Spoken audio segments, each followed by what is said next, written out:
우리는 신앙생활하면서 하나님의 기도의 응답을 경험하는 성도들입니다. 특별히 기도를 하는 가운데 하나님의 계획과 섭리를 깨달을 수 있는 특권을 누리는 것, 그것이 우리 그리스도인의 가장 큰 특권 중 하나일 것입니다.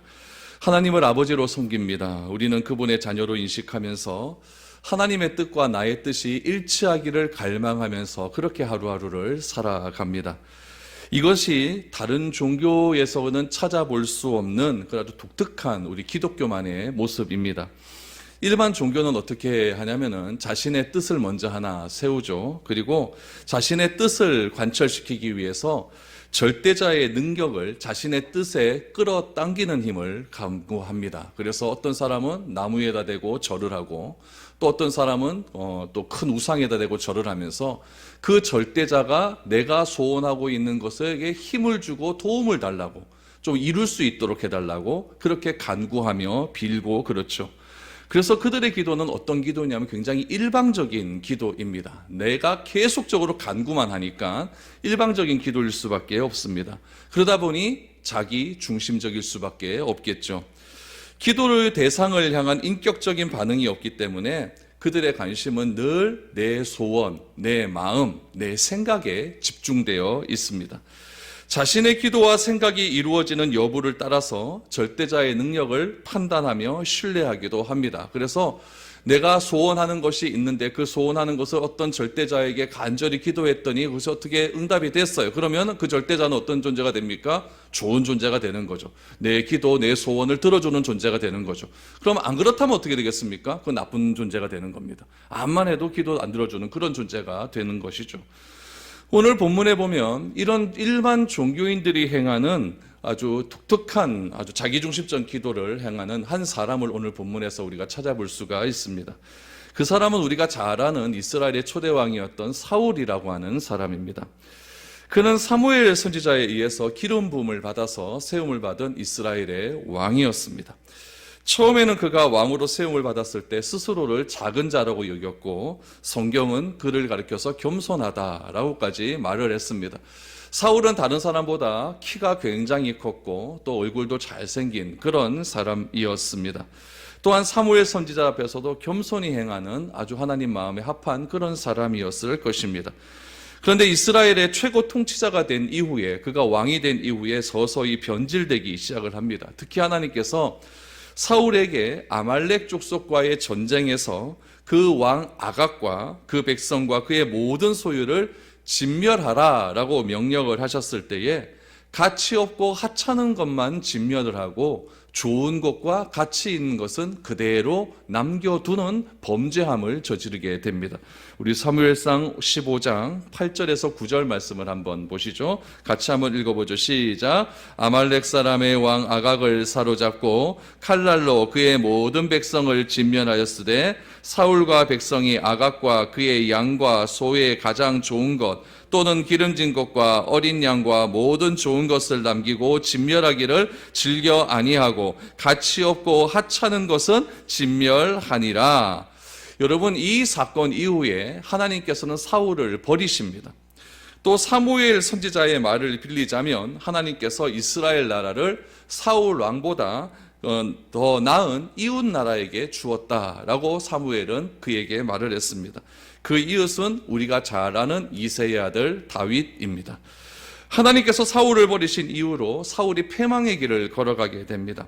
하나님이 부리시는 악령이 사울에게 임하면 그가 심히 괴롭고 괴로워서 굉장히 힘든 삶을 살았다라고 성경은 기록합니다. 그래서 블레셋과의 전쟁을 사울이 굉장히 많이 하였는데 블레셋과의 전쟁에서도 하나님의 능력을 의지하기보다는 자신의 열정과 자신의 판단을 더 의지하는 그런 삶을 살게 되었습니다.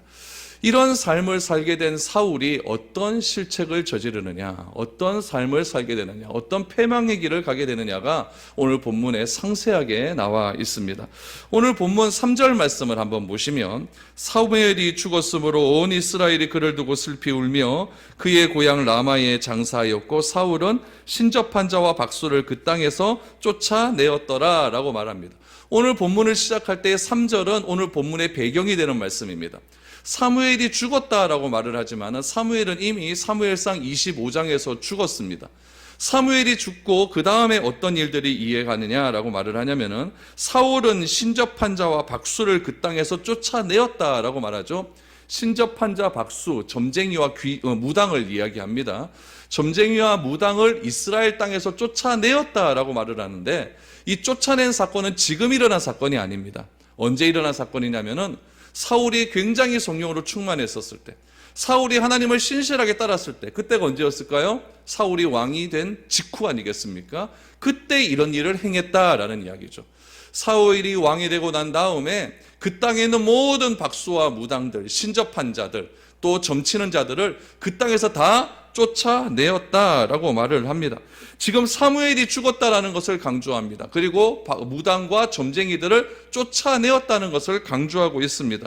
왜 이 일을 다시금 기록하고 있을까요? 이유는 이 두 가지의 사건이 사울이 죽은 것과 사무엘이 죽은 것과 점쟁이와 무당을 쫓아낸 사건이 오늘 본문의 말씀과 굉장히 밀접한 관계가 있기 때문에 오늘 3절의 말씀을 다시 한번 언급하고 4절의 말씀을 시작하는 겁니다. 4절의 말씀을 보시죠. 블레셋 사람들이 모여 수넴에 이르러 진침해 사울이 온 이스라엘을 모아 길보아에 진쳤더니 라고 말합니다. 블레셋 사람들이 이스라엘을 쳐들어오기 위해서 수넴이라고 하는 장소에 진을 쳤습니다. 그러자 사울은 5절 말씀에 보니까 그들의 군대를 보고 어떠했다라고 말을 하냐면은 두려웠다, 심히 떨었다라고 5절에 말을 하죠. 굉장히 다급해집니다. 블레셋은 이스라엘을 쳐들어오려 하고 사울의 마음 가운데는 두려움이 가득하자 사울이 하나님께 기도하기를 시작합니다. 그런데 아무리 기도를 해도 하나님의 응답이 없습니다. 6절 말씀에 보니까 꿈으로도 하나님이 응답하지 않으셨고 우림으로도 응답하지 않으셨고, 우림이라고 하는 것은 제사장의 가슴팍에 달린 그런 어떤 휘장과 같은 것들인데 하나님께서 그것을 통해 응답하신다라고 구약 율법에 보면 나와 있습니다. 그래서 우림으로 하나님께서 응답하신다라고 하는 내용들이 많이 나와 있는데 우림으로도 응답하지 않고 선지자로도 응답하지 않고, 선지자 사무엘은 죽었지 않습니까? 그러니까 선지자로도 응답하지 않고 도무지 하나님께서 이스라엘 사울의 기도에 응답하지 않는 그런 장면이 6절에 나와 있습니다. 하나님의 기도에 응답이 없습니다. 사울이 다급해지기 시작을 합니다. 그러자 사울이 어떤 방법을 취합니까? 7절을 보십시오. 사울이 그의 신하들에게 이르되 나를 위하여 신접한 여인을 찾으라. 내가 그리로 가서 그에게 물으리라 하니 그의 신하들이 그에게 이르되 보소서 엔돌에 신접한 여인이 있나이다 라고 말합니다. 자기들의 신하를 시켜서 누구를 찾습니까? 무당을 찾습니다. 그래서 신하들이 온 이스라엘을 뒤졌더니 어디에 있습니까? 엔돌이라고 하는 장소에 신접한 여인 하나를 찾아내었다는 겁니다. 그러면서 여러분, 사울이 신하들에게 하는 말이 굉장히 중요한 말입니다. 7절 말씀해 보니까 신접한 자를 찾으면, 누구를 위하여? 나를 위하여 신접한 자를 찾으면 그 여인에게 가서 묻겠다라고 하는 말을 합니다. 여러분, 사무엘 선지자에 의해서 왕이 기름 부음을 받았습니다. 사울이 기름 부음을 받았어요. 그런데 기름 부음을 받은 왕이 자신을 위하여 무당을 찾으라고 하는 것입니다. 여러분, 왜 이런 이야기를 할까요? 이유는 단 한 가지입니다. 꿈으로도 우림으로도 선지자를 통하여서 내가 하나님께 기도를 했으면 하나님께서 응답을 하셔야 되는데 그 응답에 대한 반응이 없으니까 누구를 찾는 겁니까? 나의 기도에 똑 맞는 말을 해줄 다른 사람을 찾는 겁니다. 이게 종교인이라는 얘기예요. 다른 사람을 찾았다는 이야기죠. 그 사람이 누구라는 이야기예요? 신접한 여인이었다는 이야기죠. 그 신접한 여인을 찾으면 어떻게 한다는 겁니까? 나를 위하여 묻겠다라는 이야기죠. 나를 위하여 묻겠다. 여러분, 어떻게 이런 일이 일어나게 되었을까요? 여러분, 사울왕의 이런 모습 속에서 오늘날 우리 한국 교회의, 한국 사회의 모습을 바라볼 수 있어야 됩니다. 하나님의 말씀을 듣고 하나님의 응답을 받아야 할 성도들이 자꾸 다른 쪽에 관심을 가고 있습니다. 사울처럼 실제로 무당이나 점쟁이를 굉장히 많이 찾습니다. 한 일간지의 보도에 따르면은 점을 보러 오는 손님들 가운데 기독교인들이 상당수가 있다라는 그런 통계 자료를 보았습니다. 철학관 가지 않습니까? 철학관을 가는 한인들 중에 80%가 기독교인이다라고 하는 통계도 나왔습니다. 어떤 무당은요, 인터뷰에서 자기와 잘 아는 목사님 한 분이 계시는데 그 목사님은 선교지를 갈 때 되면 꼭 자기를 찾아온다고 합니다. 그래서 뭐라고 이야기하냐면은 내가 어느 나라를 갈까요? 라고 물어보고 선교지를 간다라고 하는 그런 인터뷰 내용도 제가 보았습니다. 여러분, 이런 일들이 얼마나 우리 주변에 많이 있을까요? 사업에 문제가 있습니다. 가정에 문제가 있습니다. 이런 것으로 점집에 정기적으로 들나드는 도인들이 굉장히 많이 있습니다. 더 충격적인 것은 이 점쟁이 중에서 기독교인도 있다는 겁니다. 기자가 점쟁이에게 전화를 해갖고 인터뷰 좀 답시다 라고 말하면서 시간을 정하는 겁니다. 금요일날 저녁에 갈게요 라고 얘기했더니 이 점쟁이가 뭐라고 얘기했냐면은 금요일날 저녁에는 나 금요 철야 가야 됩니다. 이렇게 말을 하라. 그러니까 이 점쟁이가 교회 다니는 사람이었어요. 한국 교회에서 지금 이런 일이 일어나고 있는 겁니다. 젊은이들 사이에 타투라고 하는 것들이 얼마나 많이 일어납니까? 시내 가보셨습니까? 사주 카페가 굉장히 많습니다. 동성로에 가봐도 굉장히 많습니다. 재미삼아 인생 컨설팅을 받는다는 이유로 점집을 찾아다니는 그런 청년들도 있습니다. 연말 되면 뭐 많이 봅니까? 내년도 운세를 봐야죠. 그렇죠? 물가로 가지 말아라. 동쪽으로 가지 말아라. 남쪽으로 내려오면 큰일 난데, 여러분 이런 말을 들으려고 가는 분도 많이 있습니다. 결혼할 때 뭐 봐야 됩니까? 사주 봐야 되죠. 사주 봐가지고 사주 이거 안 맞으면은 이거 결혼도 안 시키는 그런 형태가 여러분 세상에만 있는 것이 아니라 교회에도 있고 굉장히 많이 있다는 이야기예요. 이런 우리들의 모습이 누구와 똑같습니까? 사울과 똑같다는 이야기예요. 설교를 통해서 선포되는 하나님의 말씀을 우리가 잘 듣고 또 하나님의 응답을 받아야 할 성도들이 사울과 똑같이 무당을과 점쟁이를 찾아가서 그들의 말에 귀를 기울이고 있는 안타까운 현실이 바로 오늘 우리 앞에 있는 것입니다. 여러분, 무당을 찾지 않더라도 말씀보다는 세상의 가치와 유혹에 고개를 갸우뚱하는 교인들이 얼마나 많이 있습니까? 하나님이 속 시원하게 말씀을 해주지 않는 것 같으니까 자신이 원하는 방법대로 응답을 받아내려고 하는 심리를 우리는 잘 한번 생각해 보아야 한다는 겁니다. 여러분, 하나님께서 그렇다면 진짜 사무엘에게 아무 말 하지 않았을까요? 사울에게 진짜 하나님께서 한마디도 하지 않았기 때문에 사울이 지금 이런 행동을 하고 있었을까요? 그렇지 않습니다.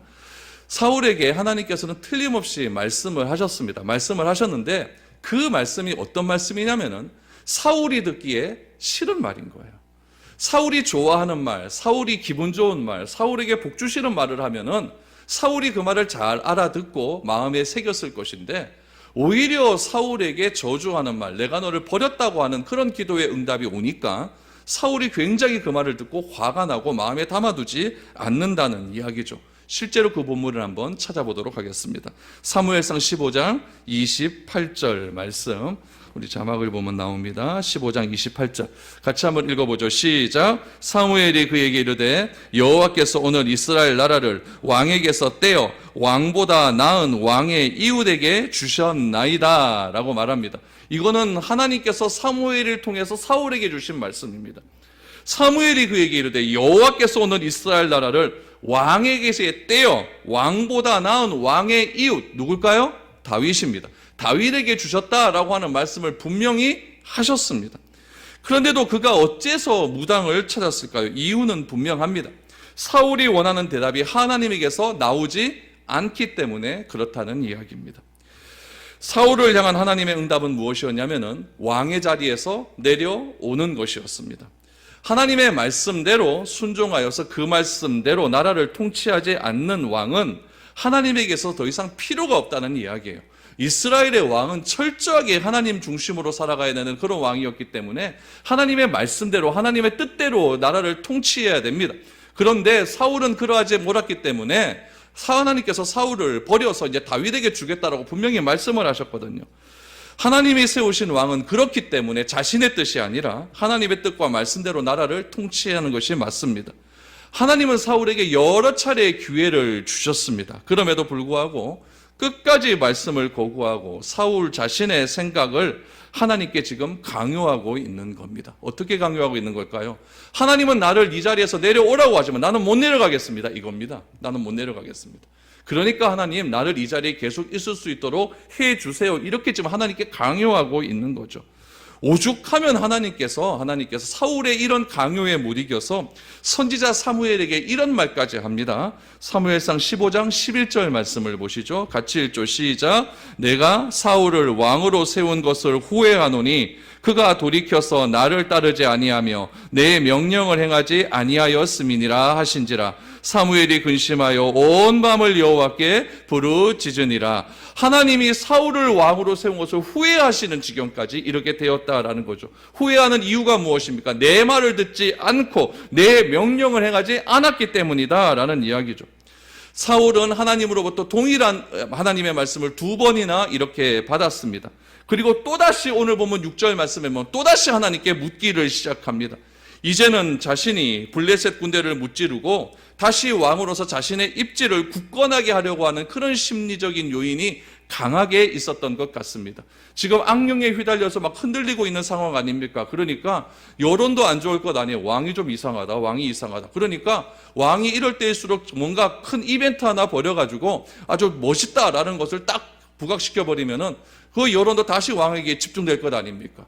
그 이벤트가 무엇이었어요? 블레셋 사람이 쳐들어왔으니까 내가 이 블레셋과의 전쟁에서 승리를 하게 되면은 모든 나라의 백성들이 나를 따를 것이다 라고 하는 생각이 있었던 거예요. 그런데 환경을 보니까 불안합니다. 두렵습니다. 그래서 하나님께 기도한 거예요. 하나님 도와주십시오. 그랬더니 하나님의 응답은 무엇입니까? 없어요. 꿈도 없고 우림으로도 없고 선지자로 하나님께 도저히 하나님이 응답을 하지 않았다라는 이야기예요. 그러자 이 사울이 하는 행동은 무엇이었습니까? 결국 자기가 원하는 대답을 찾기 위해서 신접한 무당을 찾게 되었다라는 이야기죠. 여러분 6절의 말씀처럼 하나님은 더 이상 사울에게 응답하지 않았습니다.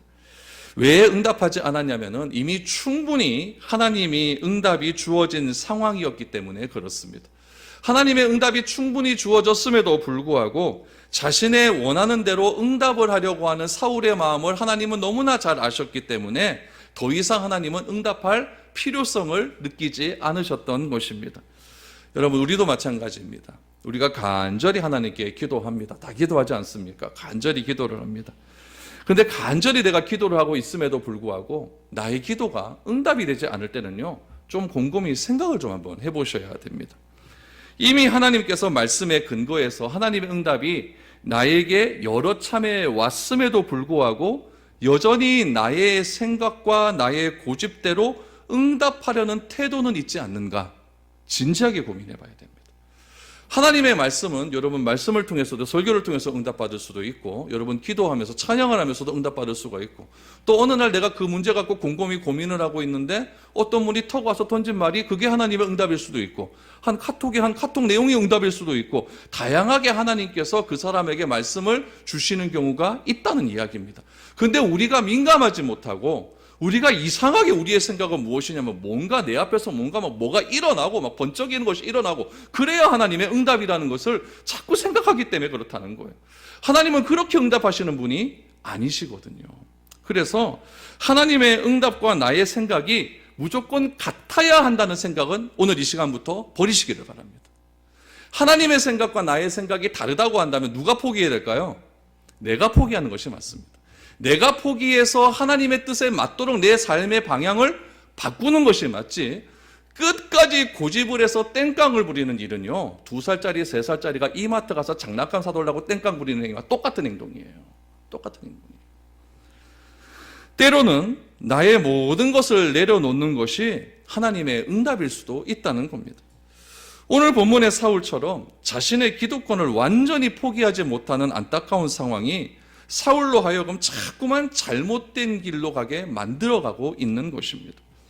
만약 하나님이 사울에게 잔인한 침묵을 하기 전에 그가 자발적으로 내가 이 상태에서 내가 도저히 왕으로서 살 수 없다라고 생각을 하고 자발적으로 왕권을 내려놓았다고 한다면 지금 이스라엘의 상황, 오늘 본문의 이스라엘 상황은 바뀔 수도 있었습니다. 블레셋 군대가 아무리 쳐들어왔다 할지라도 하나님께서 새롭게 세우신 왕을 통하여서 그 블레셋 군대를 부술 수도 있는 상황이었을 것입니다. 아니면 하나님이 여러 차례 기회를 주셨을 때에 사울이 그 하나님의 음성을 듣고 사무엘을 통해서 주신 하나님의 말씀을 듣고 회개하고 돌아왔다고 한다면 하나님이 그를 다시 이스라엘의 왕으로 새롭게 세우셨을 수도 있는 겁니다. 그런데 사울은 그러한 행동은 하지 않았습니다. 하나님이 사울에게 아주 잔인할 정도로 침묵이 계속되어지자 그가 어떤 행동을 하는지 보시기 바랍니다. 엔돌에서 신접한 여인을 찾았다라고 하니까 사울이 하는 행동 8절을 보십시오. 사울이 다른 옷을 입어 변장하고 두 사람과 함께 갈새 그들이 밤에 그 여인에게 이르러서는 사울이 이르되 청하노니 나를 위하여 신접한 술법으로 내가 내게 말하는 사람을 불러 올리라 라고 말합니다. 사울이 왕의 옷을 입고 가는 것은 이거 뭔가 좀 폼이 안 나니까 그냥 일반인의 옷을 입는 겁니다. 신분을 숨기고 변장하여서 엔돌까지 가는 거예요.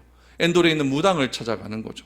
그러면서 신접한 술법으로 내가 말하는 사람을 불러 올리라 라고 하는 이상한 이야기를 하기 시작을 합니다.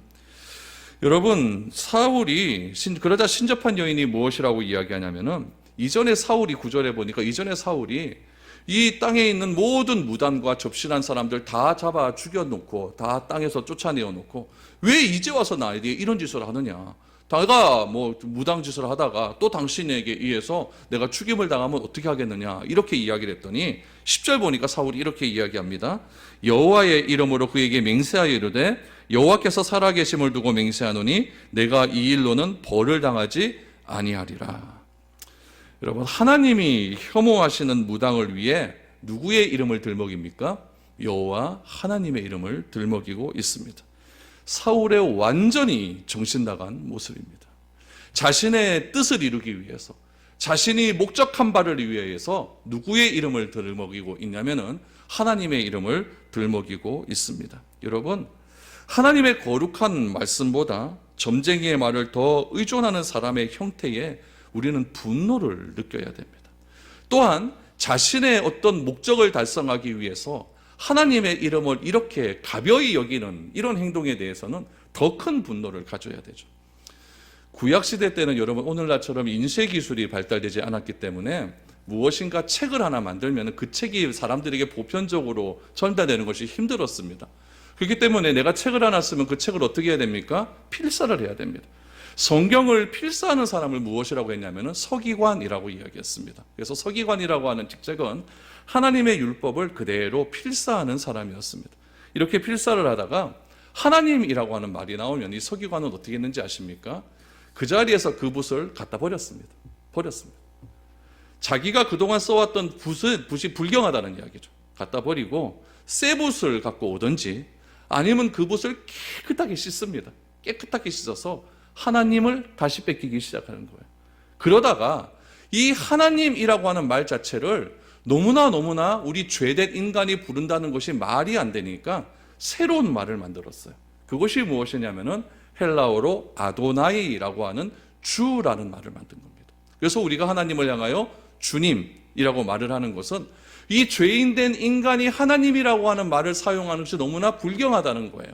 그래서 주라고 하는 아도나이라고 하는 말을 사용했다라는 이야기죠.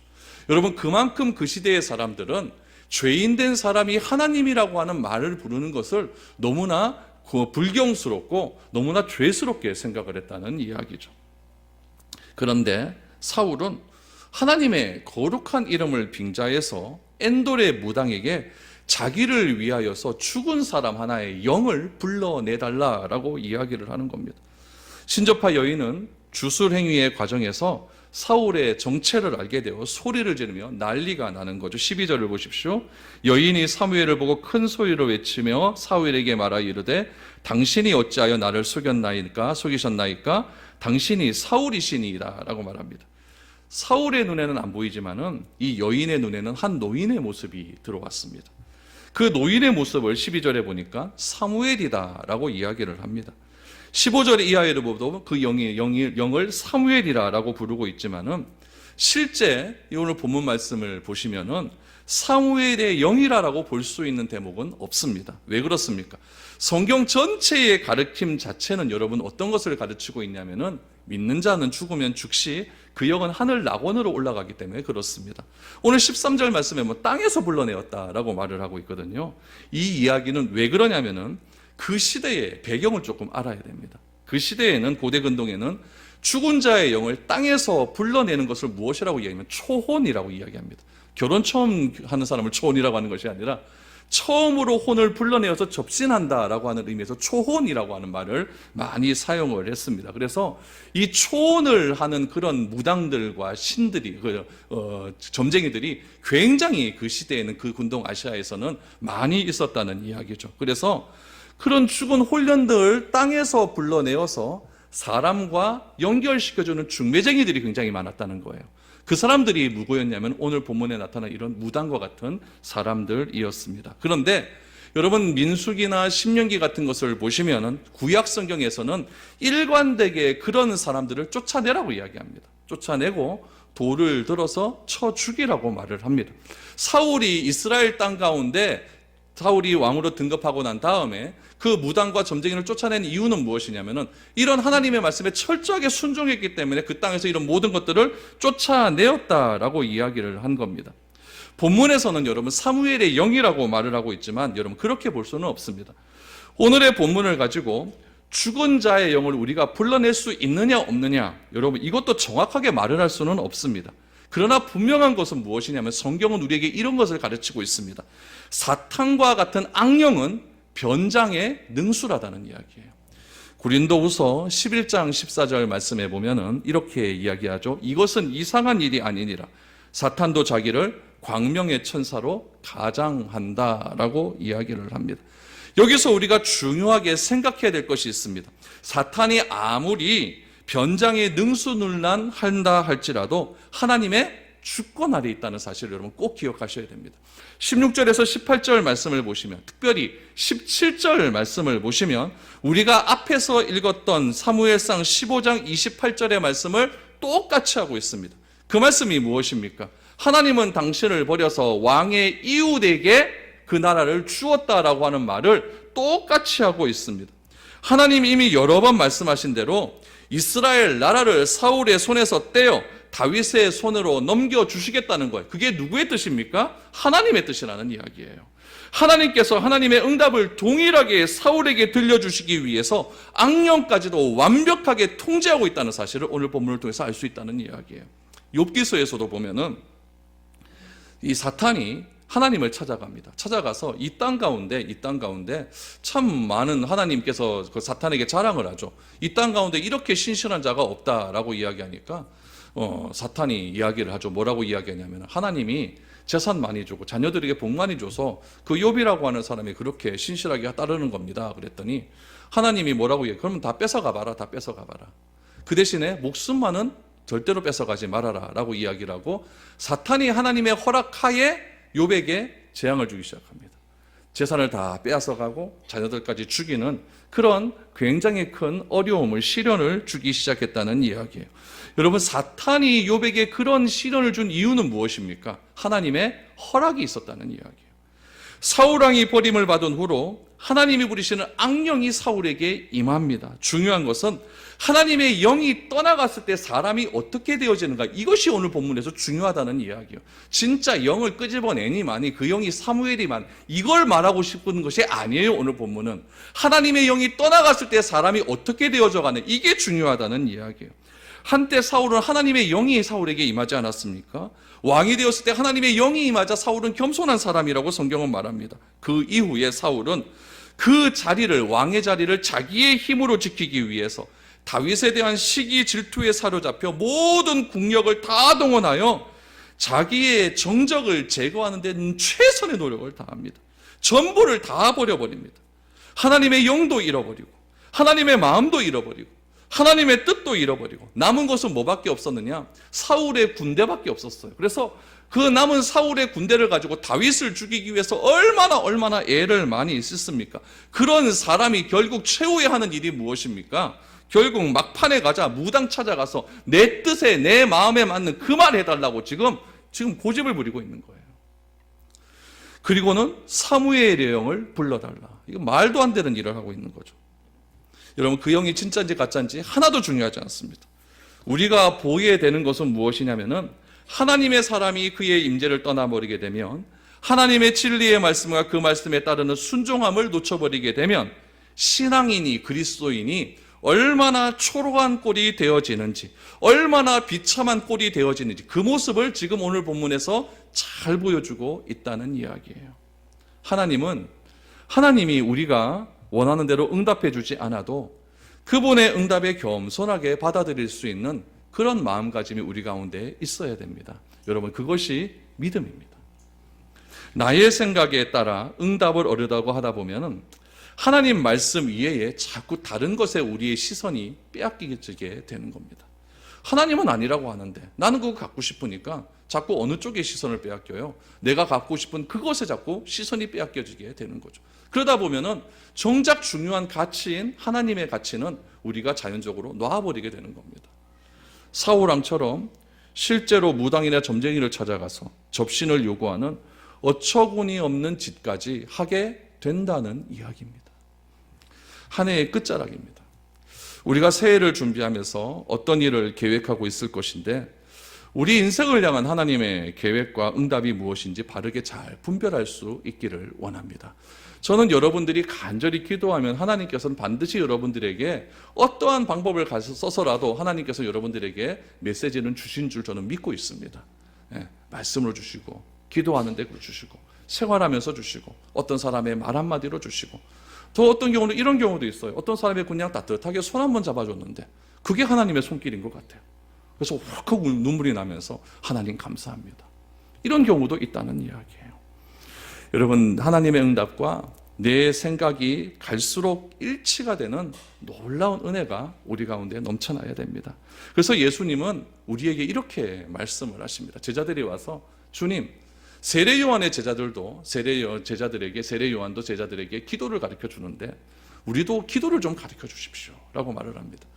그때 예수님께서 제자들에게 참 귀한 기도를 알려주십니다. 그 기도가 주기도문입니다. 그 주기도문 중에 마태복음 6장 10절 말씀에 보면 오늘 본문 말씀의 결론이 이렇게 나옵니다. 우리 다 같이 한번 읽어보겠습니다. 시작. 나라가 임하시오며 뜻이 하늘에서 이루어진 것 같이 땅에서도 이루어지이다. 아멘. 이 기도가 우리가 진정으로 추구해야 될 기도입니다. 하나님의 뜻은 하늘에서 이미 다 이루어졌습니다. 그 뜻이 이 땅 가운데서 동일하게 이루어지기를 바라는 마음으로, 그 뜻이 이 땅 가운데서 이루어지는데 그 땅 가서 이루어지는 과정 속에 나의 기도 제목도 포함될 수 있도록 하나님, 그런 은혜를 나에게 주시옵소서.